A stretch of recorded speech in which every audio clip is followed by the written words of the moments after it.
Welcome, everybody, to DAT Poker Podcast, episode 129, August 5th, 2022. I'm your host, Dave Schwartz, alongside... We start again? Alongside a crashing cymbal. That's not my drop. I'm very good, thank you. Hang on a sec. I just can't close the door. Keep all of it in. I think that was funny, yeah. Keep all of it in. And I'm Terrence Chan. T, how you doing today? I'm doing great. Hi, guys. The cutlery incident. Where were we? Roscoe P. Coltrane, producer extraordinaire. I'm very good, thank you. What? No drop?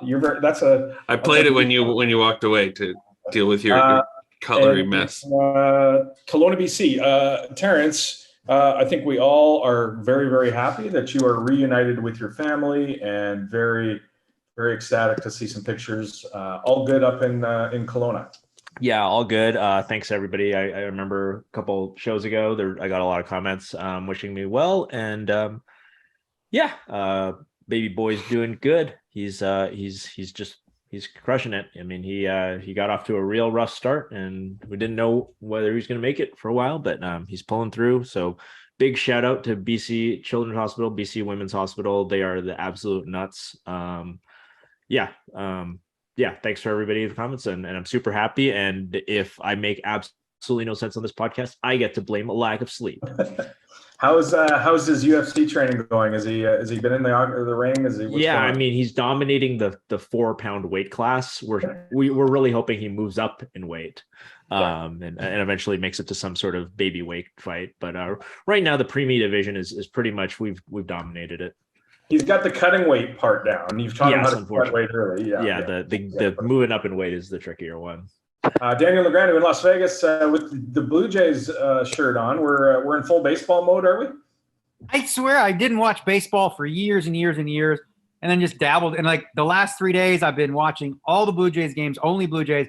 I don't know players on any other teams, but I've sort of like fallen in love with watching it again. It's been fun. It's been filling time, and after the World Series of Poker, I usually go through a little bit of a hangover, and now I'm back on track starting August. Back in the gym, despite the hand, but the hand's healing really, really well. Like I'm pretty close to being able to just, take the bandage off and go willy-nilly. But I can lift weights and all that kind of stuff. So been doing that, watching the baseball, and getting ready to study up for the old big hockey season. We got a lot of stuff going on. There's still a free agent named Phil Kessel. For those of you listening, if you're a GM, Phil Kessel is available. Okay, and you'd be really stupid. I mean, genuinely stupid to not give him a shot because he's going to be a cheaper contract this year than you could ever imagine. And guess what he does in the power play? Puts up points. So for those of you listening, because I know a lot of GMs listen to the pod, okay, Phil Kessel is available. So go out and get yourself a new shiny toy named Phil Kessel. And if you're an agent, maybe you want to, knock on his door or something and, try and see if you can't find him a deal. It seems like he should be signed somewhere. Like, what's going on? Kessel's a pure scorer, and I don't know. Is there a label on Phil? Like, you're good friends with him. Wouldn't it be great to have him on the podcast one time to talk poker and hockey? But how is he not? I mean, he was in Phoenix, and maybe that offensive system isn't set for him. But he needs to find a place where he's going to be able to score. So here's my take on Phil. So just quickly, I know this is not a hockey podcast, but so he played in Toronto, right? And Toronto's like the Mecca, and he got a bad rap there that was completely unfair, right? The media started writing about him being fat, not a shape, hot dog. He doesn't even eat hot dogs, right? They started to talk about him defensively and all that kind of stuff, and he sort of got this tag associated with him, right? Despite like what he was able to do in Pittsburgh, back-to-back seasons, lead the team in scoring in the grind hard. Now he goes to Arizona, and that's another place that's really bad for him because 2 seasons ago in 56 games, he had 20 goals. Last season, he only had 8. But he scored 56 points on like the worst. He's had 56 points. The team only scored like 200 goals. He was a big part of that offense that was really, really terrible. So as a complimentary piece to any really good team that needs some offense, Vegas Golden Knights, like you would be, if you have a power play that struggles, the guy's a savant on the power play. It's crazy. I think what's happening though, teams are waiting to see, what the deal is with Kadri. I'm sure he's signed somewhere. And then, I don't know, but he'll get signed somewhere, I got to think. You can pick up the phone and call Kelly McCrimmon and see if we can. Yeah, 'cause we're good. We're good friends. All right, let's get into the poker stuff. First off, the World Series of Poker Europe. The schedule was announced October 26th to November 16th at the glorious King's Casino in Rozvadov in the Czech Republic. 15 bracelet events, guarantees that total about 12 million euro. These events do not count towards the World Series of Poker Player of the Year. Dan Zach has that wrapped up. Daniel, you've been to Rozvadov in the past. We saw the vlogs. I'm guessing not going this year. And thoughts on the schedule? Did you have a look through it? No, I mean, I didn't look too extensively. I did glance at it real quickly, but I just want, for those that are considering going, I want to tell you one thing. It's going to be a poker trip for you, right? Like if you want to go grind and you want to play in some good tournaments, things like that, I recommend. If you're going to sightsee, there's not much to see. You're kind of in the middle of nowhere. I mean, you can drive to whatever, Prague or whatever, like 30, 40 minutes. But really, like, I would suggest that anyone going, like, to go with the intention of, I'm just here to grind. Because that's what I did when I went. I mean, like, and if you're going to just deal with cigarette smoke because it's a non-smoking casino. But, if you're a high roller, you're VIP, you get to smoke. And if nobody pays attention. So that can be annoying. Different culture. But yeah, as far as like, if you can handle that and you want to play some poker, fire away. Adam.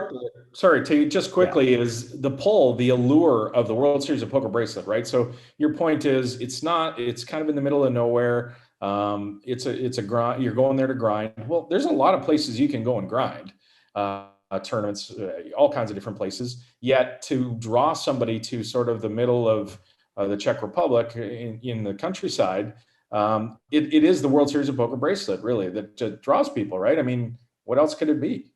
Yeah, well, the truth is, though, it's literally like 20 minutes from the German border, too. So for a lot of Euros, it's convenient. It actually is. Like, they don't even necessarily stay there. They can, go home, back and forth. But I just think, but you're right. There's no question that adding a World Series of Poker bracelet, if you have a situation where, something's close in terms of value, people are always going to choose to play the World Series of Poker because of the prestige associated, with that brand. And it has been the case since I started playing poker in the late 90s. I want to ask you, because Adam mentioned it just briefly, but the Player of the Year doesn't it won't count towards the Player of the Year. You had mentioned before, in past, I floated the idea of having the World Series of Poker Europe before the World Series of Poker to Las Vegas, because one of the things that happened a few years back when you and Sean Deeb and Rob Campbell were all gunning for this thing and just going bananas in Rozvadov and shoving blind and re-entering, try to get to this thing, was it made a bit of a farce of a lot of events. It made it a bit silly. But are you surprised that they took it out of Player of the Year calculation completely? And B, do you think your suggestion is one that could be implemented in future years? Well, I'm not surprised because I've obviously spoken to the people, at the World Series of Poker, and I'm vlogging it, right? So people are seeing what I'm doing and seeing whatever. So they get a sense of what's happening, and it just seems kind of really silly that, you're in a tournament, you go drop a stack in the PLO, you go all in blind, double up, don't play a single hand, get 50 points. Like, that's not what it was designed to be. So I know the powers that be, like, didn't want that happening anymore. As for my idea, I think it still would be feasible, right? But obviously you want to have it in the same calendar year. So, like, if you had, because, like, that's the thing, is if you start with Rozvadov, what you would end up doing is potentially get some Euro players who might not have even considered coming to Vegas, now that they're leading Player of the Year, maybe that brings them over, right? Rather than, having to take guys like Daniel Wyman, Dan Zach, and essentially make it 7 weeks in the summer, plus you got to go to Rozvadov too to finish it off, because it would be really difficult for anyone to build up a big enough lead in the summer to just be like, no, I'm good, I don't have to go. Yeah, or play online. You can add that into it too. We'll talk about that later. All right, moving on. I want to talk about the Poker Integrity Council that was launched by GG Poker, and we talked about this a couple of shows ago. In a continued effort to clean up the poker industry of quote unquote bad actors, the Poker Integrity Council was founded. We talked about it earlier. The different people that are on the council, including Jason Kuhn, and now the mandate, I believe it started at the beginning of August. It's gaining acceptance. A lot of poker entities are coming on board and saying, yep, we're going to get behind this. We believe in it. We feel that the people involved have enough integrity that we're going to take cues from the Poker Integrity Council and consider, banning people or having some sort of punitive action against people that the Poker Integrity Council finds in violation. And Daniel, I'm not sure that you and I or the podcast, we've talked about it much, but because I don't think you were on the podcast that we talked about it. But first off, I want to get your thoughts on the continued acceptance, and it seems like more entities are coming on board and hopefully more in the future. And then we'll get into some other sort of different issues with the council. But first, general thoughts. Yeah, so first and foremost, it is a good idea, okay? It is a step in the right direction. We are getting organizations on board. As you said, this isn't a GG thing. It is a poker thing. You have on the council, you do have like Fedor and Jason Kuhn, but then you have, Lucky Chewy and the rest who are not affiliated at all with GG Poker, but, they're high level players who understand the game at a deep level, which is what you need. Now, I think there was a little bit of a controversial decision that a lot of people like, and I know you have some tweets about this later about, the way in which this process is going to go. Okay. So I think, and I've mentioned this in past, podcasts, that when people were banned, they were banned for a sliding scale of issues, right? There were people that are banned for as little as pre-flop charts. Now, do you guys feel like people that used pre-flop charts a couple years ago, do they deserve like a lifetime ban, right? For that? Is that as extreme as RTA and all that stuff? I can't imagine anyone reasonable would. So there's a process to essentially all the banned accounts, an olive branch of sorts, to say, all right, you can apply to have your account reinstated and overlooked by the Poker Integrity Council. They will dissect it. They will take a look. They will take a look at all the spots. They will run it through, different sims and things like that to sort of see what's going on there. And then if all seems kosher and it was simply a pre-flop thing, potentially, they can get their accounts reinstated. Now, for the most egregious ones, obviously, they won't be. But I think, and a lot of people obviously people like to hate on anything. It's not exactly how they see it. But I think starting with a clean slate, really, this is what it is, right? From here forward, right? Lots of shit happened in poker, right? Back in the late 90s, 2000s or whatever, in online, people were multi-account. People did a lot of stuff you weren't supposed to do, right? Without really knowing, the gray areas and stuff. So I think starting fresh, starting clean, and then putting forth like consequences that are not just online poker, right? This is the key to making this thing work. We talked about, right? Oh, big deal. This guy gets banned over here. Well, he can play over here. So who cares, right? The more we can limit the number of spots that person can play, the more of a penalty that offense is. I believe that the council wants to do, time periods, and I'm not so sure I don't know how I would do it necessarily, but like some bans, maybe like 2 years or something, but then maybe more egregious ones long. The question is, should there be some accounts that are just banned forever? I think there might be, but again, that's what they're going to do. They're going to rule together based on the information they have, and they're going to try to clean things up, guys. It's messy. It's been messy for a very long time. So sometimes, like in order to clean a room, and I know this because I just cleaned the bedroom upstairs, you got to take all of Amanda's clothes out of the room first, right? You got to take them all out first. Then you clean the room, see what the hell's under there. Like, oh, look at that suit. I didn't even know I had that, right? Clean up the place. Then we start putting her stuff back in slowly but surely. So Amanda's clothes are the cheaters. Yeah, Amanda's clothes are well, they're the messy part, right? Yeah, I don't know. How do I with an analogy, bro? It just came top of my head. That's what I got stuck on there. No, but you said there's been a lot of stuff, and I want to tackle a bunch of it. First of all, I think you mentioning that this is industry wide is just so critical, right? Like it doesn't really matter if GG has its own thing and Stars is doing its own thing and Party is doing its own thing. It just doesn't mean anything. So it has to. It's going to be hard to get everybody on board, but like you said, it's a step in the right direction. We have to start going that way. I think you brought up a great point about people using pre-flop charts 3-4 years ago. Yeah, I don't think that's a bannable offense at all. There was a lot of ambiguity. It wasn't for sure that you and Polk had to negotiate this idea. So, I mean, nobody, you guys would have never negotiated, oh, gee, I wonder if we're allowed to use RTA. Like that wouldn't have been a discussion. But the fact that you guys even had to discuss it, period, is significant because it shows in that era, it wasn't black and white. And I think a lot of stuff was not black and white, and online poker is this like constantly evolving ethical thing, and we might discover 5 years from now people are doing stuff that is unethical for that age but wouldn't have been thought of as now. I was watching a training video I think like 6 months ago, and it was like a training video from super long ago, like maybe 2011 or something like that. I think it was a Badugi or a Deuce of Seven video. I can't remember. And there's a well-known player, like a dude. I'm not even going to shout out the name because there's no point in going to witch hunt, because what was acceptable back then is not acceptable now. But there's a guy who's just learning the game, so he's just learning Badugi or whatever, and he's and the well-known player is just ghosting him. Like they're just playing, and they're like, well, actually, I would probably just draw 2 here because it's a multi-way pot. Like you could see the guy clicking on the discard to draw 1, and then the other guy talks him into drawing 2. Like that kind of stuff. Just it wasn't a big deal in 2010 or whenever this video was made.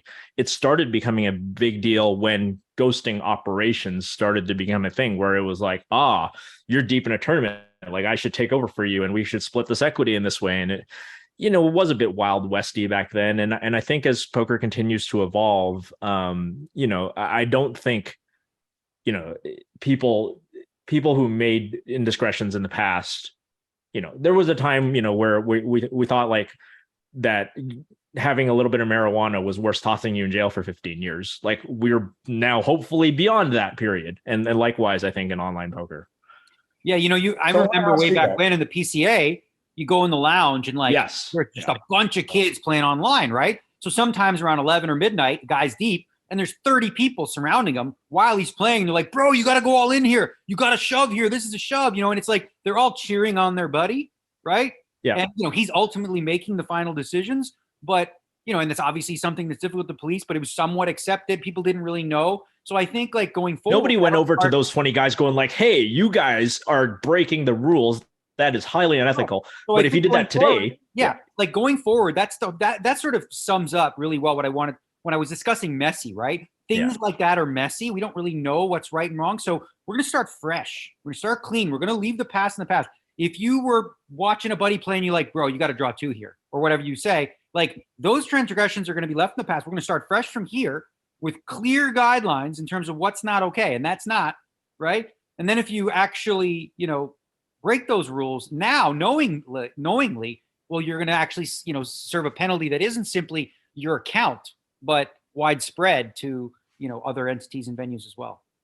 I just want to read a tweet here quickly that is in response to the council talking about that olive branch. And it's Kevin Rabichow, and he tweets, I support the sentiment behind this, but it points to my concern that the faces of the Integrity Council are 5 like-minded guys who all play high stakes. Game integrity impacts a diverse poker community. Is the community being represented in that decision-making process? And while, I think we all agree that the 5 people on there are above reproach and they're going to act in poker's best interest, not theirs. I think Kevin raises a good point here in that, as the casual player, as the lower stakes player, is that player represented on the council? Guys, what are your thoughts? Start with Daniel. Okay, so, important point to bring up, right? But the way that I would describe it is it's the starting point, right? So we know, based on accounts that were banned, that a lot of them were started in this one ecosystem, right? Small group of people, everybody sort of knows everybody. So we start by cleaning that up, right? That is step 1. Clean that up, reset it, and then you can expand and branch out into other things, which I believe that they will, on a much grander scale. But I again, you got to have some sort of starting point. And I think that and this is just my opinion, this isn't something that, that's their position. I think that if you start on just the overall everything scale, it's much more difficult, frankly, to get things done. I think starting with the small group and just sort of getting a feel for how this process is going to work. All right, so we have an account. This is flagged. Let's take a look at it. We get the 5 entities looking at it. They dissect it. They dissect the play, et cetera, et cetera. Once that becomes more streamlined, right, and more effective, then I think you branch out to sort of anyone who has questions about an account, for example, you might send it to the council. Say, hey, this account, T-Chan 1964, he just jammed with 3s with the exact right suit, blah, blah, blah. And, he's doing things that are just like above the rim kind of stuff. Can we take a look? Right. And then you start to get smoke. And then, like where there's smoke, there's often fire. So then they might look into it that way. But I think, again, it makes sense to me to start exactly where the high profile cases were. The accounts that were banned were high stakes accounts, right? So I think starting there and branching out, that just logically is that's the logic step 1 for me. I'm still not over Daniel thinking I was born in 1964, but You're older than me. I guess I mean, I appreciate the idea behind Kevin's comment, but I guess the question is like, are he's talking about like they're all like 5 high stakes, pros. Are ethics different at mid stakes and low stakes? Not necessarily. I mean, does the World Series of Poker operate under a different set of ethical principles than the mid stakes poker tour? I don't think so. I think what we're looking for when we talk about like they're all high stakes pros, but they're all, I think, experienced pros and experienced in like the live arena and the online arena. And I think what matters is more experience more than the stakes that they play. And some part of it is probably just name recognition, right? Like there's I'm sure lots of Jason Koons who play $500 buy-ins, but I don't know who that is. Like I'm sure that guy's out there. He's just as good of a solid a person as Jason Koon, and I would trust him just as much, but I don't know who he is. I know who Jason Koon is. Yeah, I love what you're saying there too, because it really speaks to the idea that like, okay, so the goal here is to catch cheaters, right? Well, the best of the best, the most advanced minds, if you will, to do that are typically going to be the ones that raise to the highest level, right? So the question is like, what value would a mid-stakes guy bring to the table in terms of detecting cheating specifically, right? Now, this group is going to have access to a lot of those mid-stakes guys, and they can start having relationships and branch out, as I said. But ultimately, like when you're trying to solve the case, you want the most experienced, best players, that understand game theory at a very high level, and that branches out. So again, I don't think it's a bad idea to add, but it's not necessarily something that it not being on the initial council has any sort of negative effect on that group of people, or they're not represented in terms of being caught. Okay, so let's go back to the olive branch, and you guys were discussing earlier that, and Daniel, you were saying that there are some things that people might get banned forever. They might not get reinstated, specifically real-time assistance. Can we agree that the real-time assistance is a sort of a no-go zone? It never has been, it never will be. If you've done that, if you've been caught for that, you're probably not going to get reinstated. Is there anything else past real-time assistance? Because we talked about pre-flop charts, and maybe that's something that you can come back from.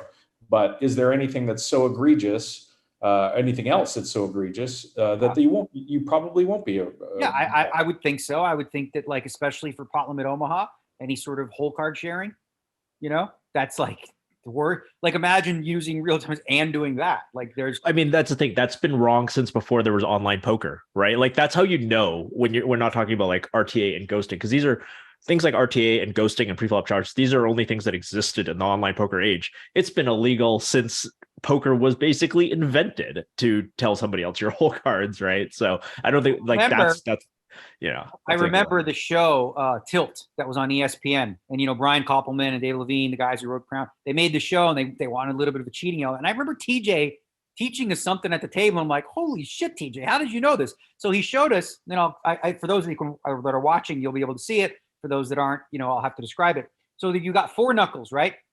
So each knuckle was a suit: spade, heart, diamond, club, right? And then if you touch this top knuckle, it's ace, middle is king, middle here is jack, and then 10. So a player that was signaling to another and hold'em would hold his hand like this. And then he's like, oh, he's got ace queen with the ace of spades, queen of diamonds. So you just by holding your hand like that, and if the other person was doing it, that was one of the methods that they used. But yeah, obviously today, it's much more. Well, I'm sorry. As I'm talking, I'm on my screen. It says WSOP online players competing for Las Vegas seat on the news. That's big news. I could show you. Cool. Yeah. Anyway, go ahead. Yeah. I think the point is that like some things have always been wrong, and like, colluding has always been wrong, and sharing whole cards has always been like, you wouldn't have to have debates about this. So when we're talking about, dirty laundry that we're throwing out of a bedroom, like that's dirty laundry that can stay in the donation pile to the Salvation Army. Taking over the question, right, is like, when do you reach the point where you're irredeemable as a soul, as a player, right? I think cold card sharing, you're done. Like, if you've done that, bro, you right. have no moral compass anymore, right? Obviously, pre-flop charts, they should all be, I think, unbanned if that was the case. And I also do think there's sliding scales of real-time assistance as well, right? There are those who are using it 100% of the time, right? There were those that using it in big spots, which is still bad. Then there were people that maybe were checking up hands, right after they finished, which I think is, maybe okay. I don't know. So like, obviously it's not real time. That's post time. We used to have debates about whether it was like okay to use Poker Tracker, right? Like when Poker Tracker started coming out with its own HUD, like people were like, "Oh, our HUD's okay," and I think everybody did agree for most of the time until HUDs actually got specifically banned. Everybody said like, "Oh yeah, HUDs are fine." There was always a segment of the population that thought that they were an unfair advantage, but nobody ever said, "Hey, this guy uses a HUD, he's a cheater." Nobody ever said that. But then once, eventually the poker industry, or at least some sites, decided, okay, HUDs are bad, like they're a little predatory, seeding scripts, things like that too. Like all this stuff didn't, until it got specifically banned, you couldn't really blame anybody for using it, to be honest. But things like collusion and sharing whole cards, like again, like you say, come on, bro. Like, you knew that you were doing something wrong. Yeah. Yeah, right. Like, so basically what you're describing is using tools to help make your decisions, right? Like a calculator or whatever the case may be, a random number generator, something simple like that, versus knowingly trying to like actually cheat in a way because I don't think anybody that used the tracker or whatever, or a HUD think that's cheating at all. And it isn't. I don't think it's cheating, right?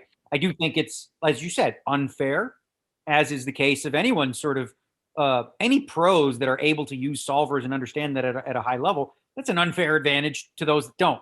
It's not unfair in the sense that, the others could do it too, but just like the HUD thing, your casual player wasn't paying the $100 to get Poker Tracker, where the pros were, which, gave them an instant advantage. But again, not cheating, just not cheating, quasi fair. Can you guys see a time when the Poker Integrity Council decisions, blacklist, all that kind of stuff carries over to the entire poker community? It's woven into the TDA. Do you see that this is a possibility, or will it always be somewhat fractured?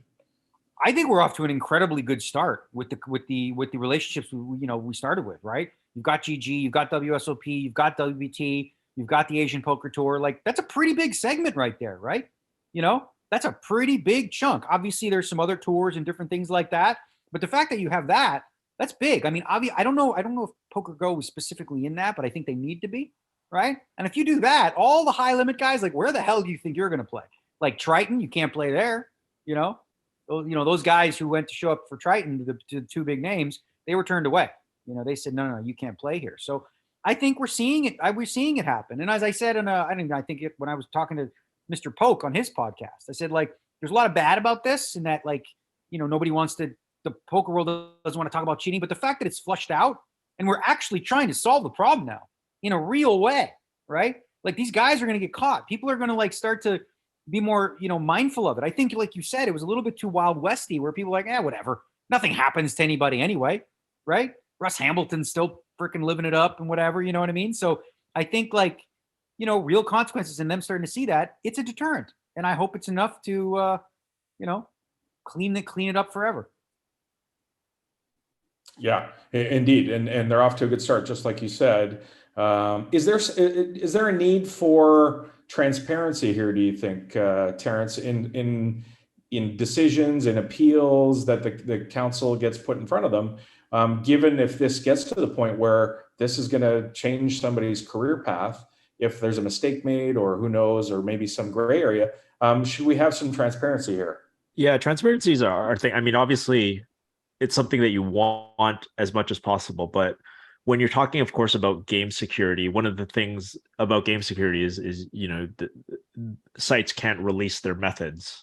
It's very hard because you're just enabling cheaters, and that's one of I think the really hard things is, suppose they ban some guy for some reason, and they can say the specific reason, like we know that they were using RTA, or we have strong reason to believe that they were sharing whole cards with this other player, so we banned them both.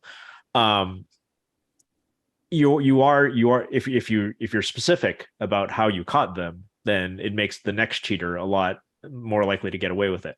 So that is a problem. But as much transparency as possible, yes, of course. And I think one of the reasons, we go back to the names that are being used. Okay, we've got well-known players with well-established good reputations. Part of the reason why you have these names is so that you can, to some extent, have a little bit of blind trust. I mean, I wouldn't want to say blind trust, but I think the reason why you have these names is because you can be like, okay, well, you know what, if Chewy and Jay Kuhn and if these guys say that there is enough evidence, then I believe them. If they say, if on the other hand, if they say that there wasn't enough evidence that they think this so and so is innocent and didn't do this thing, then I believe them because I trust that they're A, have enough integrity to look through it, and B, have enough intelligence to look through it, and C, obviously have been given enough information by the poker site to come to a conclusion about that. So yeah, transparency is sort of this line that you have to walk, where you want as much of it as possible, but you obviously don't want to give the cheaters the secret sauce of how to get away with stuff. Yeah, I think I agree with you. Obviously, everything you said, Terrence, and I would say that I would separate it by the what and the how, right? So, like the council being clear on what the offenses were or the claims were versus the how we know, right? We don't need examples of like, so here's what we found and here's how we did it, right? Because anytime you do that, you have angle shooters or whatever looking to push the envelope or like looking to come right up against it and find ways to poke holes. But the what, I think like that's the extreme of what you would see. But as you said, we have to put a little bit of a quote unquote blind trust into the fact that these 5 guys, if they come to an agreement, right? 5 different people, with different ideas and things like that, if they all come and they're all experts in the field, if all 5 of these experts, come up with the conclusion that, the sky is blue in this case, then the rest of us are just going to have to take their word for it. Just like you do with like, I don't know, the legal system in a lot of ways. I mean, that's fallible too. And it, so certainly this could be, but listen, if those 5 guys come out and say this guy was cheating, I have no doubt that they're right. The process there is interesting, right? Like, do they all get all the information individually and they go away and decide on themselves, or do they have a discussion about it and maybe somebody influences the other person? Does it need to be 5-0 to take action? Are we going to have a list of these people that are banned? That kind of thing. All kinds of different permutations here. Yeah, and I guess that stuff, that's the how, right? So I think like that. I don't think the public needs to know that. Do you? I mean, I think like all they need to know is that these 5 minds, they use their process, whatever process that was, and they've come to the conclusion as a group that this is the offense and this is the penalty for it, and that's good enough for me. I mean, obviously people want to know everything, and this is the world we live in, but I think like in those kind of cases, just like transparency. The only transparency I think that is warranted is like, what did they do?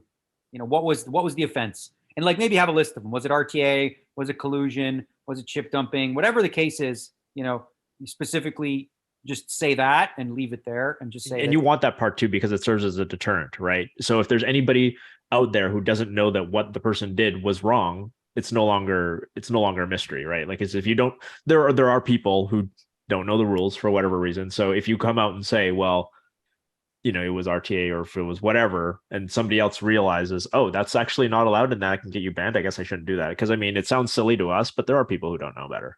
Of course. Terrence, do you think these people should be outed and the lists of players should be released?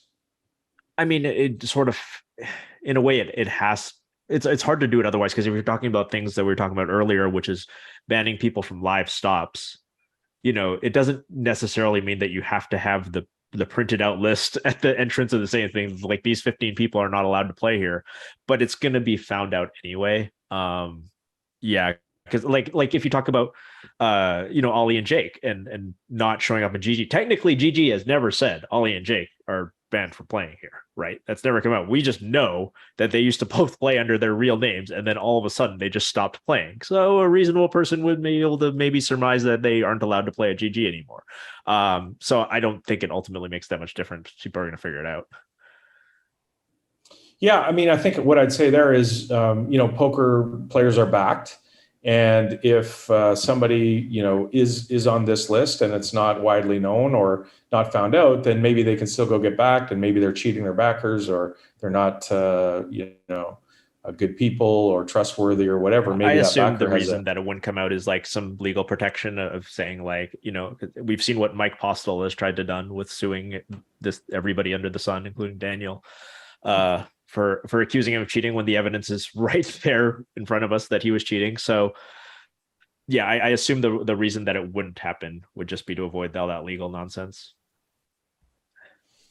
All right, so moving on to a not very gray area, the Hustler Casino. They scheduled a $250,000 guaranteed live event at their casino in Los Angeles. And after the first flight or two, I believe that might have been 2 flights were run. It was a multi-flight, low buy-in event that had a big guarantee on it. They realized pretty quickly that there was another poker room in the LA area that was taking a lot of their business, and it was clear this tournament wasn't going to get anywhere close to $250,000 in prize pool. They canceled the guaranteed event after 2 flights had started, which, I think they cited there was another room stepping on their schedule, and they got a ton of backlash, deservedly so. Like, this is a guaranteed tournament. It's not up to the poker community to make the guarantee. It's when they put a guarantee on it to draw people in, it's on the poker room to do this. We've seen this a couple of times in the past, and there's been a lot of backlash. The Hustler listened to the backlash and did somewhat. They said they made a mistake. The gentleman that runs the poker room, and offered some $50,000 value added to a future tournament. Everybody's going to get their money back that did play in the event, et cetera. It's not adding up to 250,000 clearly, but they did sort of listen and make some sort of movement to make up for the mistake. Obviously, they would have had to, because this is a big deal when you cancel a tournament that has a guarantee on it. I was surprised, to be honest with you. I think the Hustlers Casino's come a long way with their live stream. It seems like their room's doing quite well, and to do something as egregious and frankly stupid as this, to cancel a guaranteed tournament, and the backlash told them that. Terrence, did you have a look at this, and what are your thoughts there? Yeah, I mean, it's embarrassing for them, I think is the word. Looks terrible when you do this. You're in a competitive environment such as Los Angeles, where you are not the only game in town. It's a rough look for you, and it's generated so much negative PR. As you mentioned, luckily they did sort of own the mistake. I did see the apology video that they put out. It's, it seemed sincere, it seemed legitimate. They didn't try to act like this was actually a good idea, which they did in the first 24 hours. I think they'd said something like, oh, some other card room decided to step on our toes, and it's not our fault. And the original, I remember what the original tweet said: due to unexpected circumstances, we canceled the tournament or whatever. And it's just like, unexpected circumstance, somebody tweeted well, was there an earthquake that only you guys know about? There's no unexpected circumstance here. There's no act of God. It was just, you guys fucked up and made the guarantee too big. Yeah, they should have honored the guarantee, but they did end up refunding the buy-ins of all those people, which also costs a ton of money, right? So, I think it was 127 players at $250 a pop, and that's a lot of money, right? Maybe they should have just gambled, ran the rest of the tournament, and it's very possible that the guarantee would have been less, would have missed by less than what they actually refunded, or at least not been so bad, because they cost themselves so much negative publicity. Because what happens so often in the business world is, company makes a fuck up, everybody hears about the fuck up, then they try to fix it. They try to make it right. Nobody hears about that part. And so, what you've done is you've created all this bad will and ultimately still cost yourself a bunch of money in trying to rescue it, try to make it less bad. I mean, it's so much better if you've got a cut to just, to not stab a gaping wound in that cup and then try to throw a Band-Aid on it after you're bleeding all over the place. It's just, but you shouldn't shit on people, I guess, once they own their mistakes. And it seems like they own their mistakes. They refunded all the people. They're trying to put together another tournament, a player appreciation tournament. Like you said, not as good as if they just ran the thing in the first place. Hope it's a good lesson for everybody else out there running live tournaments too. If you're going to put aggressive guarantees on things, honor them, because you're going to get shit on if you don't, or just don't put out guarantees you don't think you can make. I don't know. For me, because I haven't seen this really happen in quite a while, where something like this happens. What it reminds me of the Epic Poker League, and the Epic Poker League was the nail in the coffin. the final nail in the coffin for Annie Duke and Jeffrey Pollock. Jeffrey Pollock, ran the World Series of Poker, was commissioner for a while. Annie Duke was part of like Ultimate Bet and then, moved on to this thing. So they created this epic poker league where it was all professionals basically, right? It was an invite league. And sort of the carrot was like, why do you want to play against only pros? Was, well, at the end, there's going to be like $1 million free roll for just this group of people. And, they got off a couple of events, 2 or 3 events, and it didn't take or whatever. And supposed to be $1 million there for those people that qualified for points. And, they just folded up and, ended the thing. So I actually wonder, and I'm curious what you guys think about this. So obviously, if let's say, for example, I say I want to have a tournament in June of 2023 next year, right? And I'm going to tell you today that we're going to do like $1 million guarantee, right? If next week, right, like 8 months before it starts, I say, guys, sorry, we're going to have to cancel the tournament, because it's not feasible. We're not going to be doing it. But it was like, if you gave people like, what is the cutoff, right? Right. Is it a year? Is it because you can't do it 3 days before? That's bullshit. But like, I wouldn't like if someone did that, I wouldn't fault them. I mean, if they said like it's a year in advance, we're gonna do this $1 million guarantee, and then they give you a year and like, yep, sorry guys, we bit more than we could chew. We're not gonna do it. But obviously, with the Hustler situation, I mean, it was way too late for them to do that. It's definitely not when the tournament started, right? Which is the situation that we're dealing with here. So if you said that you were going to run in June 2023 $1 million guaranteed tournament, and you started running like satellites and day ones, like let's say it's a thing where day 2 is on June whatever, and day 1 starts whenever, and we have flight 1A to flight ZZZ, and you start running those, I think that's too late. I think once you started running the tournament, that's too late. I think even if you were to cancel like 2 months out, that's a little bit of a bad look, because people might have made travel plans, people might have been doing stuff, but it's not that big of a deal. If you're starting to get within that like 1 month territory, now like people have definitely started to make travel plans. And I think it's when you start harming people and start, that's when you start really creating the bad will. Obviously, like if you ran the tournament and then like you checked with your accountant the next day and you're like, actually this looks bad. Again, like you said, nobody would blame you if you literally did it the next day.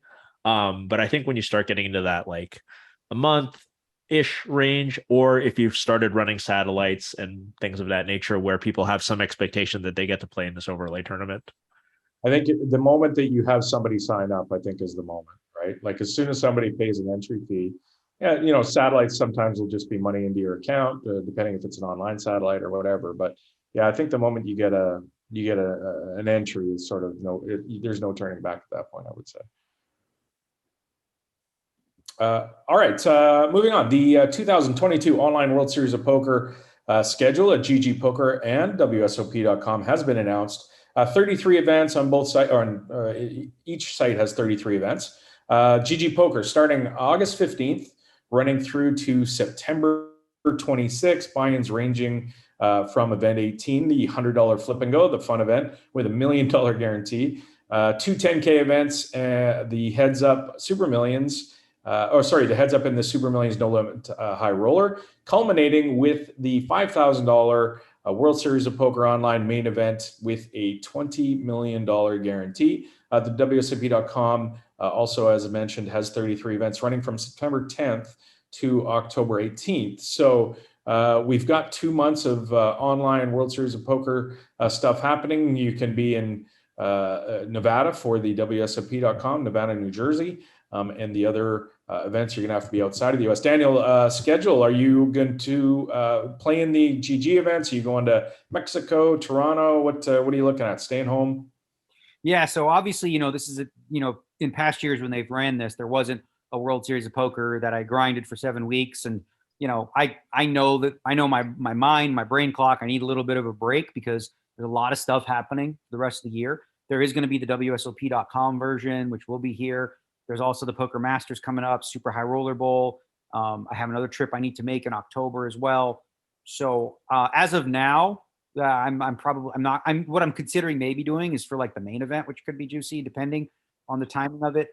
But that might run into Poker Masters. So I might just as of right now, I don't have a house in Cabo or anything in Toronto set up. So as of now, that part of the leg I will take a break on, get my body back in order and my mind right for the next set of events.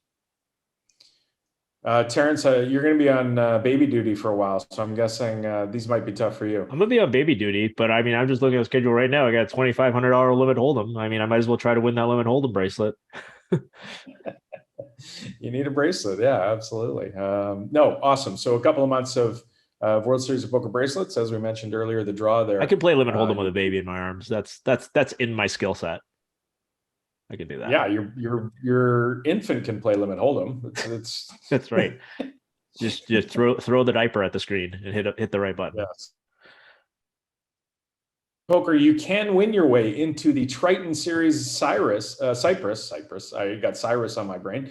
The Triton Series Cyprus event number 1, the 25K no limit hold'em 8-handed event. There are satellites running on GG Poker for $25. Their step system, but hey, win your way in and get a trip over to Europe and play in a super high roller 25K no limit hold'em event.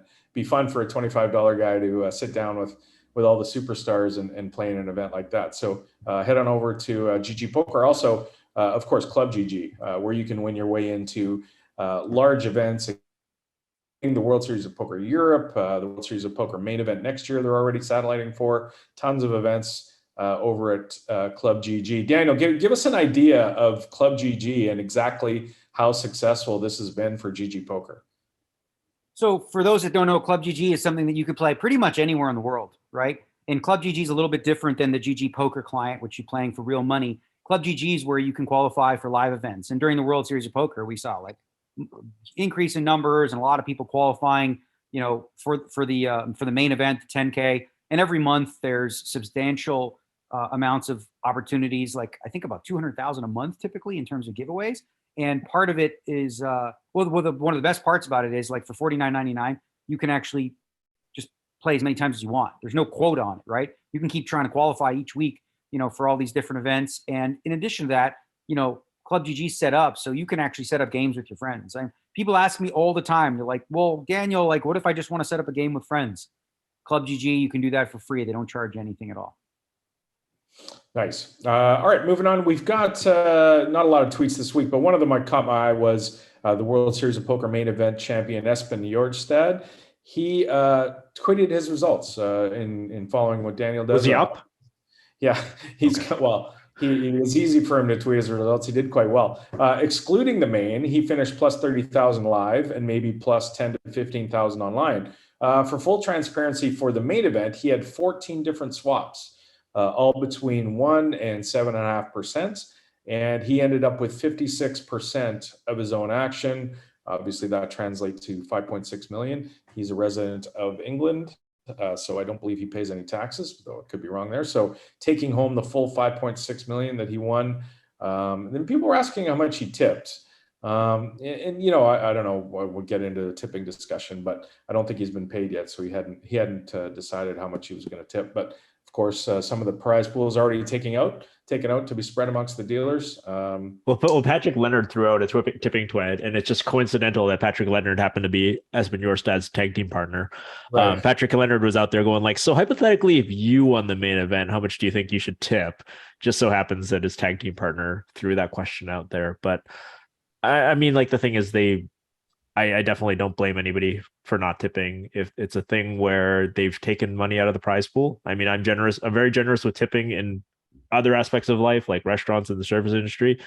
But it's, when they've already taken money out of the prize pool, that's sort of like when you go to the restaurant, they've already added 20% to your bill. Like if you're adding 20% to the bill, you've decided that that's what your tip is. And unless you guys bent over backwards, then I think it's perfectly reasonable not for there to be an extra tip. So I don't know. People roast me on social media for saying that, but well, listen, I think tipping is personal, right? I mean, it's really what you think is fair, what you think is reasonable. I get why people would want like what's customary, because nobody wants to feel like they're being cheap and, nobody wants to like be blowing a bunch of money that they didn't need to. So that's like the value of kind of getting an idea of what standardized tipping is, like restaurants and whatnot, right? Because if we didn't have that, people would go to a restaurant and be like, well, would you like to tip? And I don't know, how much should I tip? Like if you had no idea that people usually tip about 15%, like what would you do? You're just totally randomly guessing. So maybe that's something that, I don't know what pork organization or whoever wants to do is kind of give like a rough guidelines and like what is to be expected or what is the industry average in, you know, certain situations, and go from there. But like, as you know, Terrence said, that number decreases significantly when you already take the tip out, right? Like, how much more gratuity besides what you've already given? And again, that's going to depend too on like, well, your personal financial status, right? People that I know that are, you know, wealthy, they leave a very high percentage because they're not trying to grind out a living. But for others, especially if they're being staked, you know, and they're playing tournaments regularly, like it's at the end of the year, you know, if they're making say 80 to 100,000 in a year, you know, and they're tipping 30 or 40,000, it's a pretty significant percentage of their income. Yeah, I think it's important too to know exactly, not exactly, but roughly what dealers make, right? Because, you know, dealers are obviously very, very important to the poker community, and they should be taken care of well.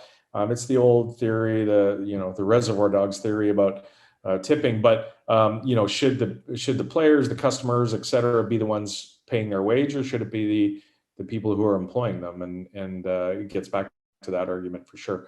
Dealers, I don't think they're making a fortune, especially at the World Series of Poker. I think, you know, they make a decent wage when you add tips into the salary, but they're certainly not getting super rich by being dealers at the World Series of Poker. So to your point, Daniel, about it being a personal thing, I think a lot of people would probably want to know how much those dealers are making, and what do they feel is fair for the dealer to make, and then tipping on top of that, especially if you win the main event where, you know, you win a whole bunch of money and the tip you leave is going to be quite significant in that dealer's salary.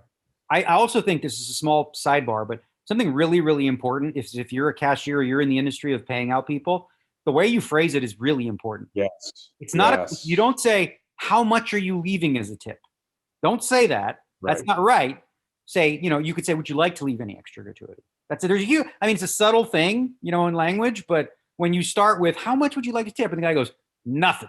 Like, no, I said, how much? I'm like, you know, but if you say, would you like to leave some extra gratuity or something like that? I think that goes a long way. And, you know, subtle things like this in poker have come up over the years. Like we used to have, what was the term people said when someone would get busted? We say, you know, seat open versus seat open. Like, eat it, buddy. Seat open. Get out of here. You know, I think that was it, or something, or loser or whatever. But you know, language is evolving. I'm learning this because as I've been studying, you know, what's been going on in the world with this sort of thing, you know, and I thought of an idea, and you guys are no, I shouldn't even say it. I shouldn't say it. Let's go. Do it. NFTs, Do right? it. So NFTs, right? That's a thing. People like to buy and own stuff, right? Right? So you're like, hey, look at this. I'm going to buy this. I'm going to own this. Like, what if you do some pronoun NFTs, bro? Where you're like, I want to be like dem, demon, self, right? And that goes for something, or zay, zem, you know, and I can buy them and then I can resell them and then I actually own them. They're like mine, right? Because everyone's like, these are mine. I'm like, well, but you don't have a freaking NFT proof. You don't have a non-fundable refundable token. This is a terrible idea, and I know that, but I don't know why. While I was working out today, it sort of popped in my head. Like, what if you could just buy your own, bro? Like, I don't know. Just when I think you've said the stupidest thing ever, you keep talking. Yeah. All right. This probably won't sell. All right. All right. That's a tight hour, boys. Let's keep it at that. Thanks to everybody for getting together today. And thanks to you out there for listening to all. We will see you soon. Peace. Guys, later. Great way to finish. Strong finish. I did watch like a TikTok video of a person referring themselves as demon self, and another one whose pronouns were zay, zem, Zimzer. Yeah. Those are interesting. Anyway.